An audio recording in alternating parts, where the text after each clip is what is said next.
ሰላምና ጤና ለእናንተ ይሁን ውድ የዩቲዩብ ቤተሰቦች እንደምን አላችሁ?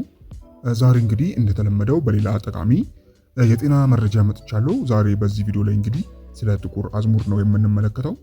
እንግዲህ ዛሬ ላይ በባህላዊ ሕክምናችን ውስጥ ትልቅ ስፍራ ስላለውና የበረከት ፍሬ ተብሎ ስለሚጠራው ጥቁር አዝሙድ ድንቅ የጤና ጥቅሞቹን በዚህ ቪዲዮ ላይ የምናየው ይሆናል።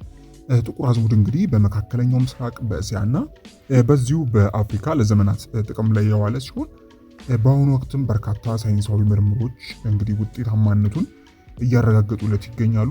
እንግዲህ በሀገራችንም እንግዲህ በባህላዊ ሕክምና ላይ በሰፊው ጥቅም ላይ ይውላል። እናም እኔም ዛሬ በዚህ ቪዲዮ ላይ ስለ ጥቁር አዝሙድ የጤና ጥቅሞችና እንዴት መጠቀም ስላለባችሁ አጠቃቀሞቹን በዚህ ቪዲዮ ላይ በዝርዝር መረጃ የምናይ ይሆናል ማለት ነው። በተለይም እንግዲህ ጥቁር አዝሙድን መጠቀም የሚሰጣቸው 12 የጤና ጥቅሞችን ወደ እናንተ የማደርስ ይሆናል ማለት ነው።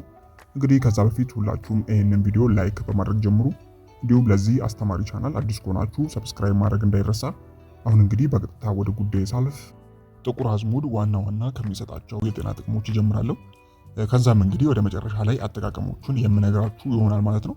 እንግዲህ የጥቁር አዝሙድ ዋና ዋና የጤና ጥቅሞች መካከል አንደኛውና የመጀመሪያው እንግዲህ የሰውነት በሽታ የመከላከል አቅምን መጨመሩ ነው።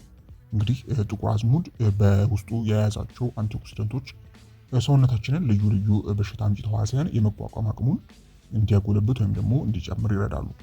ሌላኛውና ሁለተኛው እንግዲህ የጥቁር አዝሙድ ጠቀሜታው ለልብ ጤንነት ነው። እንግዲህ መጥፎ ኮሌስትሮል እና ትራይግሊሰራይድን በመቀነስ እንዲሁም የደም ግፊትን በማስተካከል የልብ ጤናን የሚጠብቅ ይሆናል ማለት ነው። ስለዚህ ይሄ የልብ ጤንነት ሁለተኛው ነው ማለት ነው። ቀጣዩና ሶስተኛው እንግዲህ የደም ስኳር መጠንን ለመቆጣጠር ነው። እንግዲህ ጥናቶች እንደሚያሳዩት ጥቁር አዝሙድ በደም ውስጥ ያለውን የስኳር ወይም ደግሞ የግሉኮስ መጠንን ለማስተካከልና የኢንሱሊን ስራን ለማቀላጠፍ ይረዳል ማለት ነው።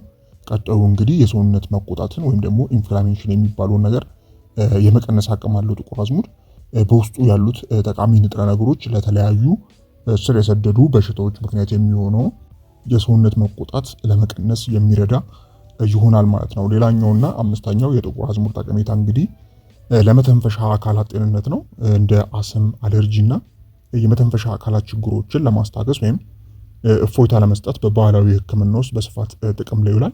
እናንተም እንግዲህ በቤታችሁ ውስጥ ጥቁር አዝሙድ ስትጠቀሙ ሌላኛው ሊሰጣችሁ የሚችለው ጠቀሜታ እንግዲህ ለመተንፈሻ አካላት ጤንነት ነው። ሌላኛው ጨጓራ ነው። እንግዲህ ለጨጓራና አንጀት ጤንነት በጣም ወሳኝ ነው። የሆድ መነፋትን፣ ጋዝንና የምግብ አለመፈጨትን ችግር ለመቀነስ እንዲሁም የአንጀት ጤንነትን ለመጠበቅ የሚረዳ ይሆናል ማለት ነው። ቀጣዩና ሰባተኛው እንግዲህ ለቆዳ ጤንነትና ውበት ነው። የጥቁር አዝሙድ ዘይት ባክቴሪያን የመከላከል አቅም ስላለው እንደ ቡጉር፣ ኤክዚማ ያሉ የቆዳ ችግሮችን ለማከም የሚረዳ ይሆናል ማለት ነው። ሌላኛው እንግዲህ ለፀጉር ጤንነት ነው። ይሄ በብዛት እንግዲህ ጥቅም ላይ የሚውል ነገር ነው። የፀጉር መርገፍን ለመቀነስና የፀጉር ስር እንዲጠነክር ለማድረግ በስፋት ጥቅም ላይ ይውላል። ሌላው የሰውነት ክብደትን ለመቆጣጠር ነው። አንዳንድ ምርምሮች ጥቁር አዝሙድ የምግብ መፈጨትን ፍጥነትን ወይም ደግሞ ምግብ ወደ ኃይል የመቀየር ሂደትን ሜታቦሊዝም የምንለው ማለት ነው በማሳደግ ክብደትን ለመቀነስ እንደሚያግዝ እንግዲህ ጥናቶች ያመላክታሉ። ሌላኛው እንግዲህ የጥቁር አዝሙድ ጠቀሜታው የሰውነት ክብደትን ለመቆጣጠር መርዳቱ ነው። ሌላው እንግዲህ ጀርሞችንና ፈንገሶችን የመዋጋት አቅም አለው። ጥቁር አዝሙድ እንግዲህ የተለያዩ ባክቴሪያዎችን፣ ፈንገሶችንና ጥገኛ ተዋሲያን የመዋጋት ብቃት አለው። ይህም እንግዲህ ሌላኛው ጠቀሜታው ነው ማለት ነው። ወደ ሌላኛውና ወደ 11ኛው ስናልፍ እንግዲህ ጥቁር አዝሙድ ለጉበት ጤንነት በጣም ጠቃሚ ነው።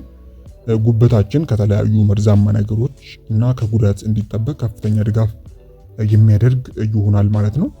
የመጨረሻውና 12ኛው እንግዲህ በአንቲ ኦክሲደንት የበለጸገ መሆኑ ነው።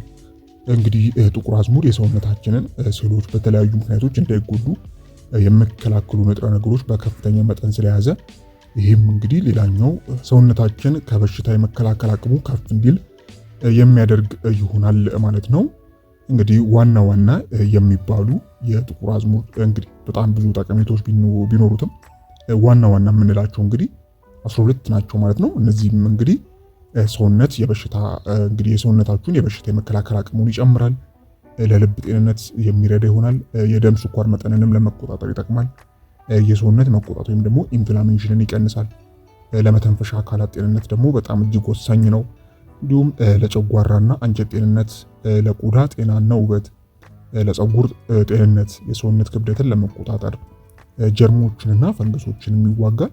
እንዲሁም ለጉበት ጤንነትና በአንቲኦክሲደንት የበለጸገ መሆኑ የጥቁር አዝሙድ በጣም እጅግ ጠቃሚ ያደርገዋል ማለት ነው ለጤና። እንግዲህ እስቲ አሁን እንዴት መጠቀም ይቻላል የሚለውን እኔ አንደኛው እንግዲህ ጥቁር አዝሙድን እንደ ቅመም መጠቀም ይቻላል። በምግብ ውስጥ በመነስነስ ማለት ነው። እንደ ቅመም አድርጎ መጠቀም ይቻላል።